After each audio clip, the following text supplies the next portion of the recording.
pertama, mengapa pemerintah mengimpor dari Cina vaksin Sinovac, bukannya Pfizer dari Jerman yang sudah keluar uji klinisnya?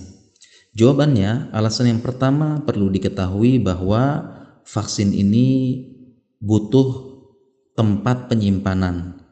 Vaksin dari Jerman, Pfizer, itu harus disimpan dengan suhu di bawah 70 derajat, minus 70 derajat. Vaksin Moderna itu di bawah minus 20 derajat, sedangkan Sinovac disimpan 2-8 derajat yang merupakan suhu lemari es. Sehingga vaksin Sinovac ini sangat cocok untuk geografis Indonesia yang merupakan daerah khatulistiwa, panas, dan mudah disimpan di lemari es kulkas di berbagai puskesmas di Indonesia.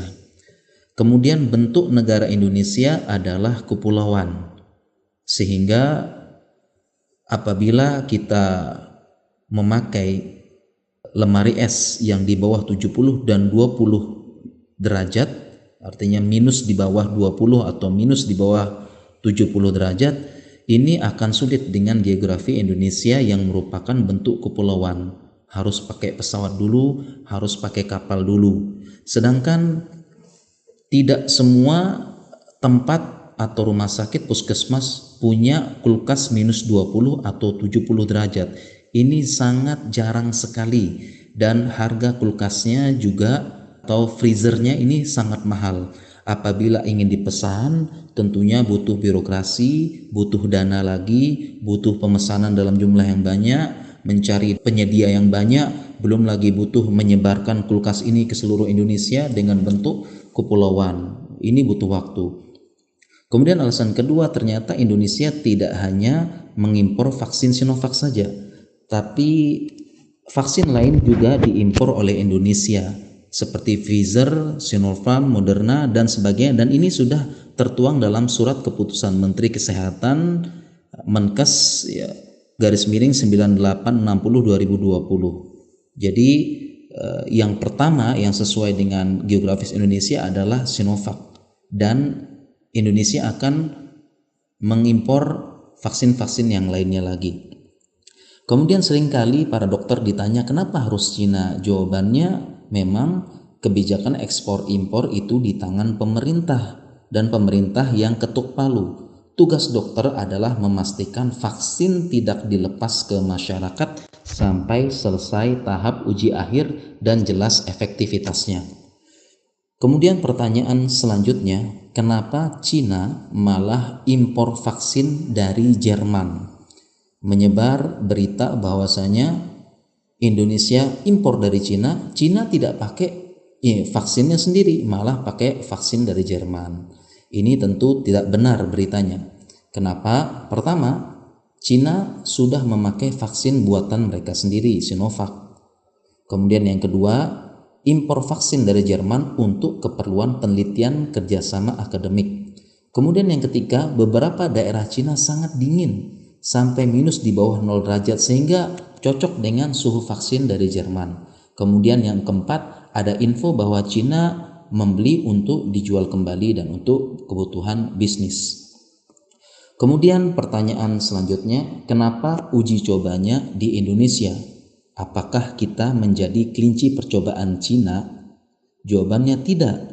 Negara-negara lain yang memesan vaksin Sinovac dari Cina seperti Turki, Brazil, Chili juga melakukan uji coba dulu di negara masing-masing. Kenapa? Karena setiap ras, bangsa itu berbeda-beda genetik dan respon tubuhnya terhadap vaksin, sehingga setiap negara pasti melakukan uji coba dulu di negara masing-masing sebelum memesan vaksin. Oke, di Cina sudah, tapi beda Cina dengan Indonesia, ras, genetik, dan respon tubuhnya, sehingga perlu uji coba dulu dengan aturan yang jelas, konsekuensi yang jelas, dan dilakukan pada para sukarelawan dan tidak boleh dipaksa.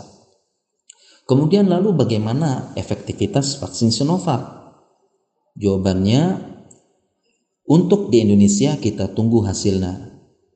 Kita tunggu hasil uji coba tahap akhir di Indonesia, dan lebih baik kita berdoa agar hasilnya baik, efektivitasnya baik, daripada kita hanya mengeluh. Dan negara Turki sudah mengeluarkan hasil uji efektivitasnya dan muncul angka 91,25%. Ya, meskipun ada info bahwasanya sampelnya tidak terlalu banyak, ya, tapi setidaknya memberikan gambaran efektivitas vaksin Sinovac. Kita berdoa saja semoga Indonesia vaksin Sinovac ini efektivitasnya cukup tinggi. Kemudian pertanyaan selanjutnya, apakah vaksin COVID berbahaya? Jawabannya tentu tidak, karena sudah dilakukan uji coba dan tidak akan dilepas oleh ilmuwan dan para dokter apabila belum jelas keamanannya, efektivitasnya. Dan Indonesia punya BPOM yang akan mengawasi, tidak akan dilepas apabila berbahaya. Dan negara-negara lain sudah menyuntikkan vaksin COVID ini kepada rakyatnya, bahkan kepada para pejabat-pejabatnya, negara Eropa, negara Saudi. Dan sejak dulu vaksinasi merupakan program wajib di negara maju. Apabila tidak vaksin lengkap, anaknya tidak boleh sekolah. Ya, seperti Australia, Singapura, Arab Saudi, Uni Emirat Arab, beberapa negara Eropa, ya, bahkan tidak boleh masuk ke negara tersebut apabila tidak boleh divaksin. Dan umat Islam pun diwajibkan vaksinasi meningitis ketika haji dan umroh, karena dahulu meningitis menjadi wabah yang momok menakutkan di Timur Tengah dan sebagian negara Afrika. 1.000 jamaah haji meninggal saat itu. Berdasarkan pengalaman ini, Arab Saudi mewajibkan vaksin haji dan umroh. Mungkin demikian penjelasan dari kami, semoga bermanfaat.